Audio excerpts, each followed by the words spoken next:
എൻ്റെ അടുത്ത് അയാൾക്ക് ഇങ്ങനെ പറയേണ്ട ആവശ്യമുണ്ടോ? അയാളുടെ കൊളീഗാണ്, അയാളുടെ ജൂനിയർ എന്നല്ലേ ഉള്ളൂ, എൻ്റെ മാനേജർ എന്നല്ലേ ഉള്ളൂ. അയാൾക്ക് അയാളുടെ വീട്ടിൽ എന്തെങ്കിലും പ്രശ്നമുണ്ടെങ്കിൽ അയാൾ വീട്ടിൽ തീർക്കണം. അല്ലാതെ എൻ്റെ അടുത്ത് വന്നിട്ട് ഫയർ ചെയ്യുകയല്ല ചെയ്യേണ്ടത്. ഓഫീസിൽ വന്ന് എൻ്റെ അടുത്ത് ഫയർ ചെയ്യാൻ ഞങ്ങൾക്ക് എന്ത് അധികാരമുള്ളത്? എന്ത് ഇതാണ്? റിസൈൻ ചെയ്തിട്ട് എൻ്റെ റിസൈൻ ലെറ്റർ അയാളുടെ മുഖത്തേക്ക് വലിച്ചെറിയണം. എന്നിട്ട് എന്തെങ്കിലും ബിസിനസ് ചെയ്ത് കാണിച്ചു കൊടുക്കണം. എന്നിട്ട് അയാളുടെ മുന്നിൽ കൂടെ ഒരു നടത്തണം എനിക്ക്. അല്ല, ആരെനിക്ക് എല്ലാ മാസവും അവസാനം സാലറി ക്രെഡിറ്റ് ആക്കും എൻ്റെ അക്കൗണ്ടിൽ? അല്ലെങ്കിൽ ഈ ബിസിനസ്സൊക്കെ തുടങ്ങാൻ എവിടുന്ന് ഫിനാൻസ്?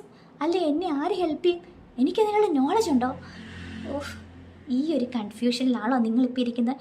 ഇടയ്ക്കിടയ്ക്ക് നിങ്ങളുടെ മാനേജറിൻ്റെ നിന്ന് ഫയറിംഗ് ഒക്കെ കിട്ടിക്കഴിയുമ്പോൾ ഉള്ളിൽ നിന്നൊരു തോട്ട് തോന്നുമല്ലോ, ഇതൊക്കെ നിർത്തിയിട്ട് വല്ല ബിസിനസ്സും ചെയ്താൽ മതിയെന്ന്. ബിസിനസ്സൊക്കെ തുടങ്ങി നല്ല അടിച്ച് പൊളിച്ച് ഇഷ്ടമുള്ള സമയത്ത് ലീവ് എടുക്കാം, ഇഷ്ടമുള്ള സമയത്ത് ഹോളിഡേ ആയിട്ട് ഇങ്ങനെ പറക്കാം, ആരും പുറകിൽ നിന്ന് ഫയർ ചെയ്യാനില്ല എന്നൊക്കെയാണോ നിങ്ങളുടെ തോട്ട്?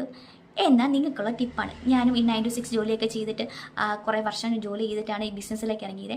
അപ്പം നിങ്ങൾക്കുള്ള ടിപ്പാണ് എൻ്റെ ഒരു 5 months ജേർണി ആയിട്ടുള്ള ഒരു ബിസിനസ് ഓൺട്രപ്രണറായിട്ട് നമ്മുടെ അടുത്ത് ഫയർ ചെയ്യാനോ നമ്മുടെ അടുത്ത് മൂഡ് സിങ്സ് ഒക്കെ എക്സ്പ്രസ് ചെയ്യാനുള്ള ഒരു മാനേജർ ഒന്നും നമുക്കില്ല.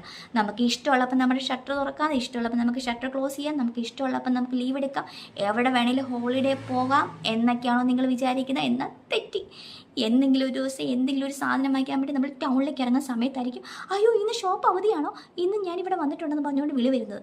അതുപോലെ തന്നെ എന്തെങ്കിലും ഒരു ദിവസം ഷോപ്പ് നമ്മൾ ക്ലോസ് ചെയ്തിട്ട് ഒരു സ്റ്റോക്ക് എടുക്കാൻ പോകുന്ന ദിവസമായിരിക്കും അയ്യോ ഞങ്ങളിവിടെ ഉണ്ടേ ഇന്ന് അവധിയാണോ എന്ന് ചോദിച്ചുകൊണ്ട് വേറെ ഷോപ്പിലേക്ക് പോകുന്നത്.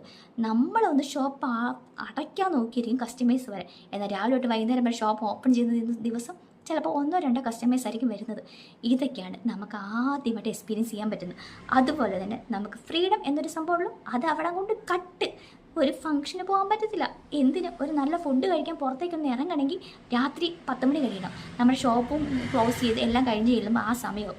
അതൊക്കെയാണ് എനിക്ക് ഇത്ര നാളും കൊണ്ട് എക്സ്പീരിയൻസ് ചെയ്യുന്നത്. അതുപോലെ തന്നെ നമുക്ക് ബിസിനസ് എന്ന്